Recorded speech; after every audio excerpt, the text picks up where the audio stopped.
principio de Pascal. ¿Listo? A ver, ¿de qué trata este principio de Pascal? ¿Qué nos dice Pascal? Pascal dice, la presión adicional que se genere en un fluido, se va a distribuir por todo el fluido y con el mismo valor. Es decir, si nosotros presionamos una botella en la parte inferior,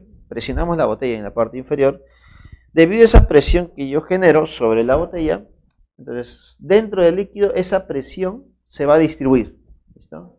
Por todos lados, en todas las direcciones y con el mismo valor. Si yo lo presiono con 2 pascales, entonces se va a distribuir todo con 2 pascales, ¿cierto? Entonces, ese es básicamente el principio de Pascal. La presión se distribuye en todas las direcciones y con el mismo valor, ¿listo? Debido a este principio de Pascal se generan dos conclusiones. Se genera la conclusión de los vasos comunicantes y de la prensa hidráulica. Se generan los vasos comunicantes y la prensa hidráulica, lo cual nosotros debemos recordar. Primero hablaremos de la prensa hidráulica, que es la más usada o la que más toman en los exámenes. Así que atentos, por favor. Prensa hidráulica. Una prensa hidráulica es un dispositivo donde se encierra un fluido, se encierra un líquido, y debido a ese líquido podemos incrementar o reducir la fuerza de aplicación. A ver, ¿cómo sería? Vamos a dibujar nuestra prensa hidráulica. Ahí está. Prensa hidráulica. Para poder conservar el fluido que está dentro, el líquido que está dentro, vamos a colocar unos émbolos, unas tapas móviles. Ahí está. Y dentro está nuestro fluido, nuestro líquido, ¿no? Ahí está. Ahí está nuestro líquido. Listo. Ahí está. Ese viene a ser nuestro líquido, que normalmente es agua, pero puede ser cualquier líquido en realidad. Listo.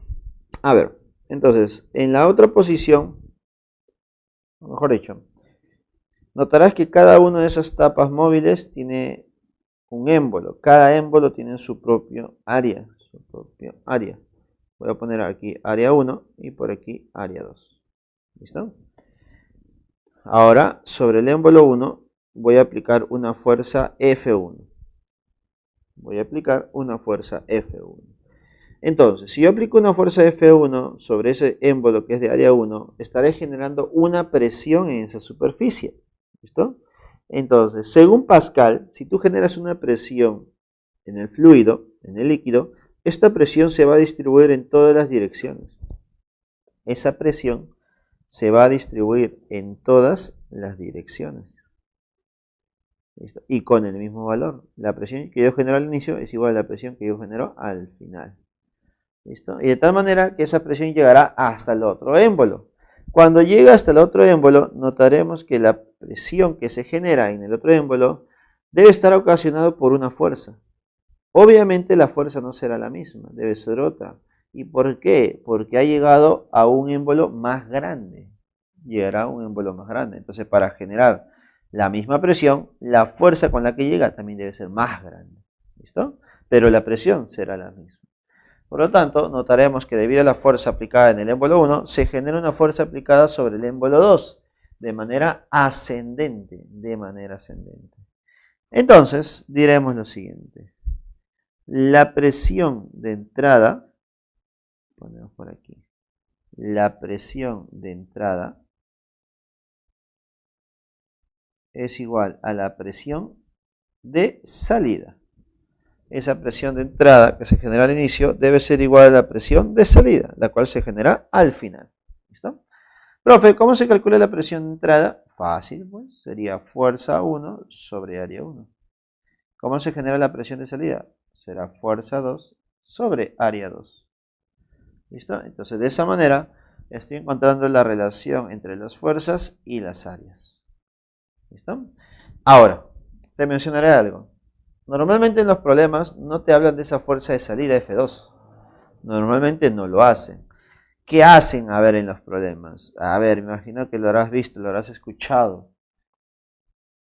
En el émbolo 2 se coloca un cuerpo un bloque, una masa, una persona se sujeta con un carro, un auto, entonces se pone algo encima, ese algo debe tener una masa, ¿no? Entonces debido a esa masa existirá una fuerza de gravedad.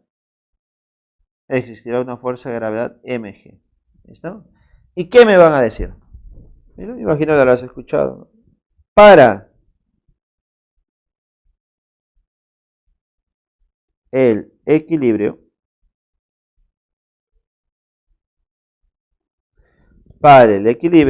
¿qué se va a cumplir entonces? Si ese bloque, ese cuerpo, ese auto, esa persona está en equilibrio, obligatoriamente fuerzas que van hacia arriba igual a fuerzas que van hacia abajo.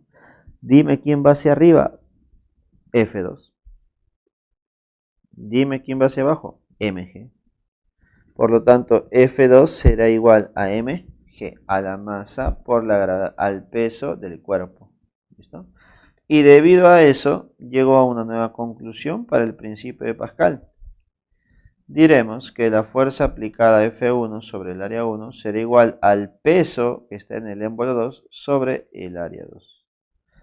Y de esa manera encontré una nueva relación para el principio de Pascal.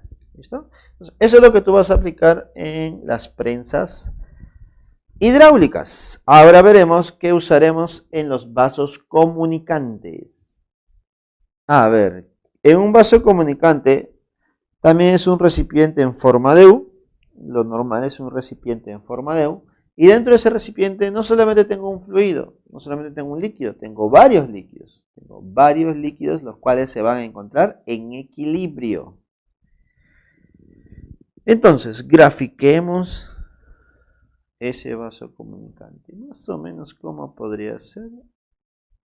Me imagino que puede ser una especie así.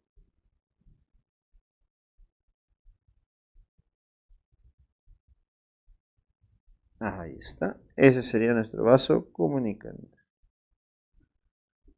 Ahí está. Dentro de ese vaso comunicante, como te mencionaba, va a existir varios líquidos, varios fluidos. Por ejemplo, está aquí el líquido morado o fucsia, morado. Puede estar el líquido azul.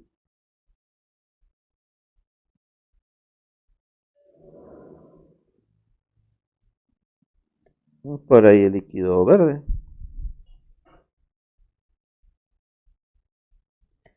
Listo. Voy a ponerle nombres a cada uno de ellos. Líquido 1.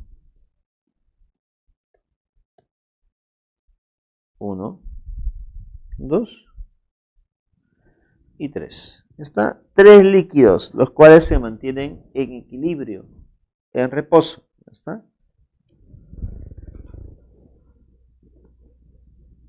¿Qué es lo que se va a cumplir aquí? ¿Qué es lo que debemos aplicar en un vaso comunicante? Cada columna de ese líquido va a generar el equilibrio en el sistema. ¿Está? Por lo tanto, debo considerar siempre en ese tipo de problemas de vasos comunicantes una línea isóbara.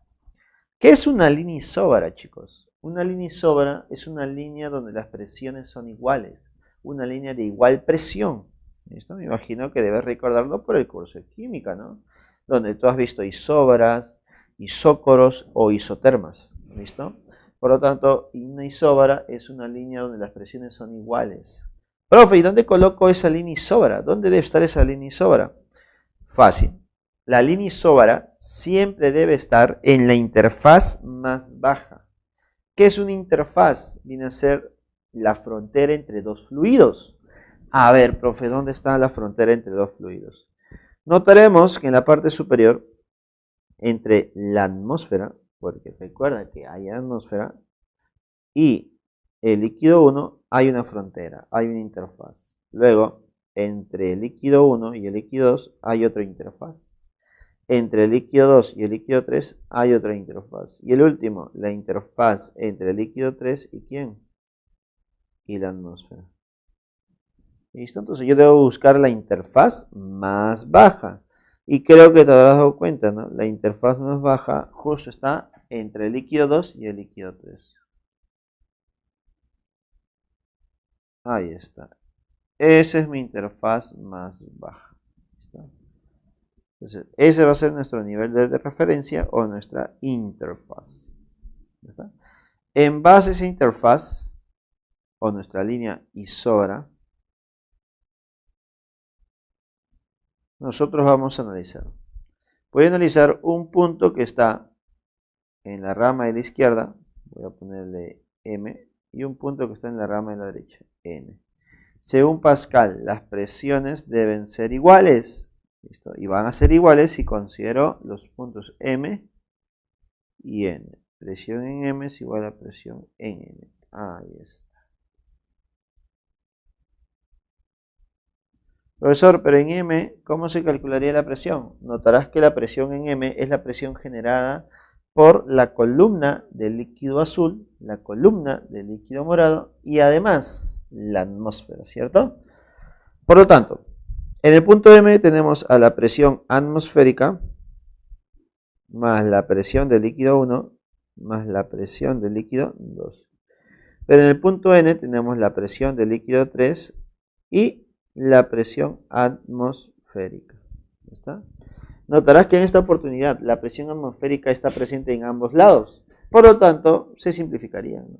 Pero ¿ocurrirá siempre eso? No, profesor, porque en algunas oportunidades, en los problemas, me dicen que en uno de los lados está tapado. Y si está tapado, no se considera la presión atmosférica. Profesor, ¿y si en los dos están tapados? Bueno, no lo vas a considerar en ninguno de los dos. Entonces nos quedaría así la igualdad de presiones en M y en N. Lo que te quedaría a ti solamente es reemplazar los valores, ¿no? Porque recuerda que cada una de esas presiones, 1, 2 o 3, se calcula con la fórmula que ya hemos visto hace un momento, ¿no? Que es densidad, gravedad por la altura o profundidad. ¿Listo? Que viene a ser la presión de un líquido, presión hidrostática. ¿Está? Ahora, algunos estarán pensando, profesor, ya, presión en 1, 2 y 3 ya lo calculé. Pero ¿qué hago con la presión atmosférica? ¿Cómo se calcula? Bueno, déjame decirte que la presión atmosférica no necesitas calcularlo. Ese va a ser un dato ya del problema. ¿Listo? Y el valor de la presión atmosférica que nosotros normalmente vamos a usar es el valor de 10 a la 5 pascales. 10 a la 5 pascales, que es equivalente al famoso 1 atmósfera. Una atmósfera de presión equivale a 10 a la 5 pascales. Y con eso ya tengo la presión atmosférica. Así que estamos listos para resolver los problemas correspondientes al principio de Pascal. Ahora pasemos al otro principio. Principio de Arquímedes.